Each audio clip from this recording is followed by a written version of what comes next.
All right, the next expansion up is a Dragon Pack. This one again following the same design style in terms of content as the other three expansions. The set includes a deck of cards with 10 gift cards, 2 new Legion cards, and 26 troopers. So a little bit, fewer than the 46 that were included in the Power Pack. But there are 26 in this, so the deck is a little bit smaller, but that is one of the only changes. The other one would be the 3 region cards. You have Canada, Mexico, and Great Britain, so 3 instead of 4. Then you have 2 heroes. You have Victor Steele and Bernice Kukler. You have 3 new 4th Circle demons in the Senjury, the Elemental, and the Nuclevi, as well as 2 new demon lords. The Lord Citon, hope I've got that one right, and Lady Stroma. So that being said, let's get the box open.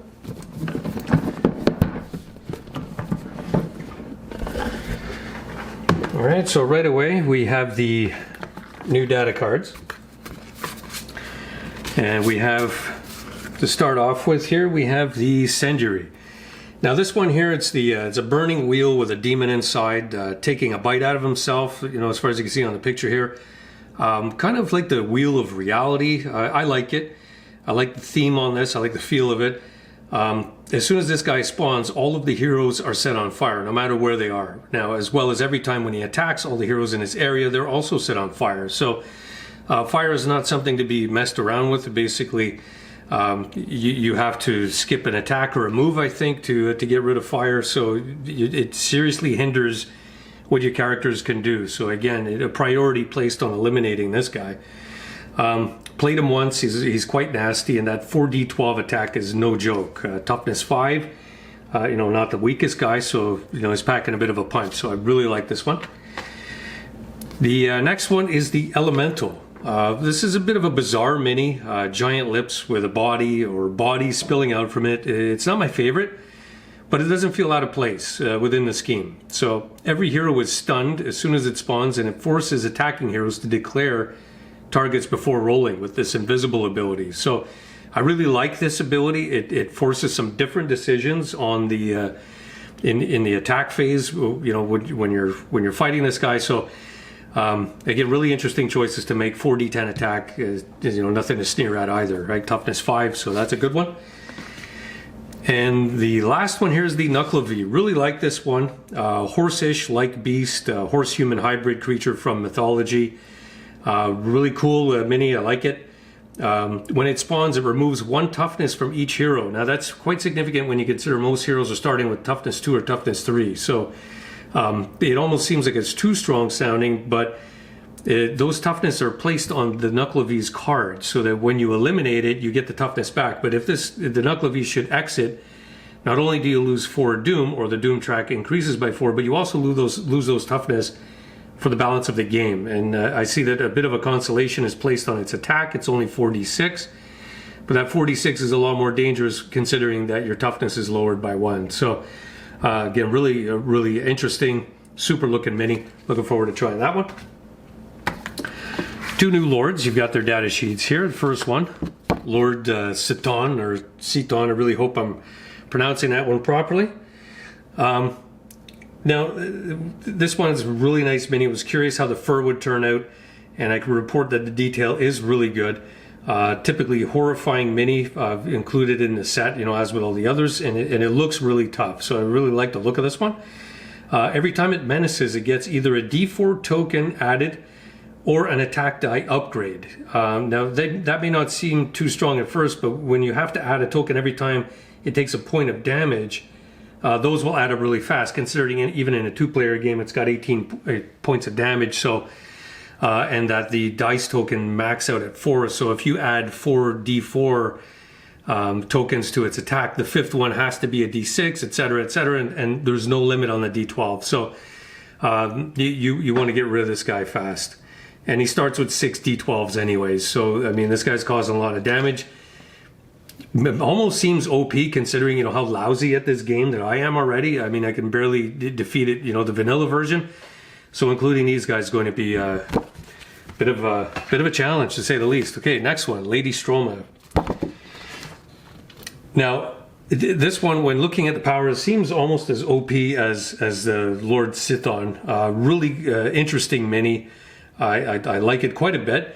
I like the giant hands cradling the hero while it's being tormented by this bug face, which I imagine is, emanating some sort of psychic attack, just terrifying whoever, has the misfortune of landing in that spot.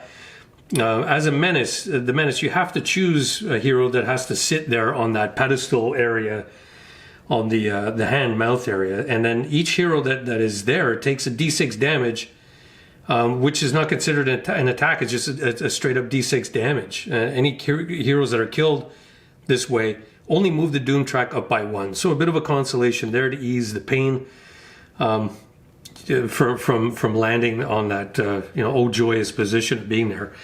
Excuse me. So we'll take a look at that mini in a second, but it's really interesting. 2 new heroes in the set. First one here you have is Victor Steele, inspiring leader. Now, in order to I guess get that through to some of the abilities, this guy he's very recruit based. So recruiting abilities which allow for recruiting outside of the start area, which I really like. It's outside the start area up to a max of 3, I think. D4 minus 1. But you can add courage, so that's really good. So you can march this guy up the board and just start recruiting and dropping some troopers, right? So that's really interesting. It's got a few free trooper abilities, so I really want to get this guy out too, because that's an area I seem to have trouble with, is getting the troopers up to get those ambushes going, which are quite important to just clear out those lower level minions and the larvae. I seem to always get stung on Doom with the larvae. So looking forward to that guy, Victor Steele. Next one we have is Bernice Kukler, terminally ill cop. Has some attack upgrade abilities, adds an extra d6 attack when helping an attack. Can also do a kamikaze attack with 4d12 and then die. So pretty much you can charge Bernice into the action, get a 4d12 attack off and die without causing a doom increase. So that one's really handy. Starts with a d6, so a little bit of a tank. And I like the fact that at least it's alluding to the fact that she's Canadian. So that's really cool as far as I'm concerned. Very interesting, super duper, right? So there we go. You have the map pack card, right? So this would be this was kind of an interesting map when I looked at this during the Kickstarter. It was kind of lost on what this was doing. You've got this giant dragon here, the dragon back, and then you've got the dragon guts on the other side. We'll take a look at that in a second. Again, all the rules are on the data sheet explaining all the differences. We'll take a look at the map and get a better look at it and see what I mean. Again, all of the rules for that are in the book, but the data sheet is kind of cool to have because then you don't have to be flipping through the rule book here. Let me clear this out there for a second. We'll take a look at the dragon back. Right. So we can try to fit all of this into the frame. Well, you get to see most of it. Right, so here you've got a cathedral. This is indicating the start position. You're trying to prevent demons from getting in there. You've got lesser lords, and the on the head you've got the main lord. So again, you'll get 2 lord demons out on this map, which I like. You get more variety. Again, with the 1/3 health. So the idea is that this giant dragon came out of hell. It's got this cathedral that all of these demons congregate at and produce power or something. So you've got to eliminate them and take this dragon out. And then by flipping the map over, I guess if you want to have another go at it, for your second game, once you defeat that, you've got the dragon guts here. How am I going to do this? I think that's it. There. All right. Nice looking artwork. You go into the dragon, you have to destroy it. Again, a different movement and rules that go into this map. The artwork is really interesting. It's cool. I mean, you've got the heart here, 4th circle, lungs and guts, brain. Interesting. The artwork, in keeping with the rest of them, is really cool. It looks cool. I read the rules. I can't really speak to them at this moment. I've just read over them briefly, but there's some really interesting mechanics in there. So I like that. Let's drag the box back over here. And then we'll take a look. Here we've got a deck of cards. I opened this one up. already. I had a good look at these.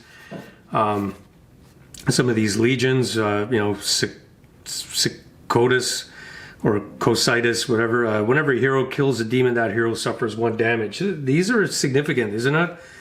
Something to sneer at. Tartarus, corruption. Each time a hero is injured by a demon group, they take 1 pestilence marker. So, going to cause damage there for sure. You've got the Federales, you've got SAS, you've got the British Army, Constabulary, and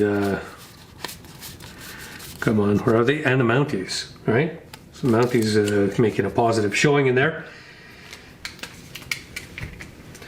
We've got the region cards for those aforementioned troops, the 3 of them in there. Right, the first of the characters that we have here is Victor Steele. As you can see, he's got a rifle here, he's got a welding mask, got a box of weapons or whatnot, but he's carrying a banner, to try and lead the troops, and that fits with his abilities, right? Basically, this guy can recruit troops on the go, he can recruit extra troops, etc. A lot of troop-based abilities. So it's interesting that he's got this banner, and he's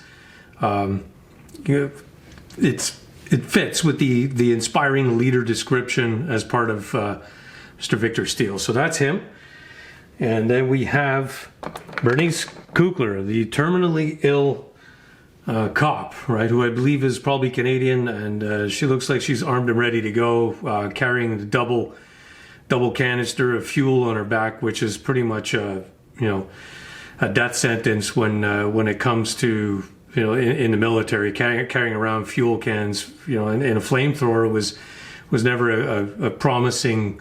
Never had promising odds on survival, right? So that kind of fits. It looks like she's carrying a big punch, right? So that kamikaze attack really it speaks to the mini here, and I'm getting that feeling when I see this, right? So she looks like she's ready to go, and she means business. I really like this mini as well. So that's Bernice Kukler. Okay, moving along here, we will get to the fourth circle demons. Here's the Sendri, like I mentioned before. Let's take a closer look at this one. The demon inside the wheel looks like taking a chunk out of itself here. Flames coming off of that wheel. I like it. It looks powerful, and the flames, you really get that sense that there's smoke and fire coming off of this thing, and that's right in line with its specialty and attack abilities. This one, I did face off against it once, and it was quite nasty. The next one up would be the Elemental. As I mentioned, this one is kind of a curious and bizarre mini, in my opinion. I mean, maybe that's up for disagreement, but if you take a look at it here, you'll see it's got a bit of a belly, and there's a couple of arms sticking out, but they're, on the back side, their faces and what have you. But the giant lips, it almost looks like the lips are forming a bit of a crucifix there. At least that's the sense I got from the paper artwork, from the drawings, right? But I mean, it's not out of place. It fits right in. Just again, probably not my favorite one, but interesting nonetheless. Now we have the Nuclevi, the Norse, Scottish kind of mythological raging horse beast, right? Now, the horse-human hybrid, you can see that. I think they've done a good job with trying to bring that out, from the mythological sources. It looks really interesting. It looks powerful. Definitely fearsome and scary. I like its ability with the reducing toughness, and that's definitely something that's going to be causing problems. I look forward to seeing this one out on the table as well. Okay, and now we have the Lords. Let's go with the Lords, Lord Siton here. This is the one with the hair that I mentioned. If you can try to get a close-up look at the model, you'll see. I feel it's a good job on this one. I like the bug exploding gut and hairy kind of mammalian look to it. It's got mandibles and kind of like bug legs that are hooved, right? So again, I do believe there's quite a bit of thought that has gone into the design of these, and a very successful job at making them look dangerous and horrifying. And that there's not enough that can be said about that. The art direction overall in this game is really great. So You put that behind a good design and you've got something really interesting. And then Lady Stroma. If the one thing that struck me on this one right away when you take a look at it is that there are 5 fingers, not 4 fingers and a thumb, but rather 5 fingers on each one of these hands. So right away, that's a perversion, and you have this like bug slug-like creature behind it. And that is being held up or pushed up out of whatever region of wherever this thing came from by more fingers, right? And then you have the bug face, which I don't know. This is really creeping me out for some reason. It's doing the job. And then you have this area here where you would be putting your hero, whichever hero you're selecting to be the main recipient of this thing's damage, like as if it's drawing you in to its clutches. I really like it. The abilities, the mini matchup on this one, very well. So that is Lady Stroma. And there you have it. So again, another solid entry, from the looks of it. We will get to the next one, which I'm looking at doing the Void Pack next. And hopefully we'll get to be able to play with this one soon too. So thanks for watching, and stay tuned for the next one. Thanks.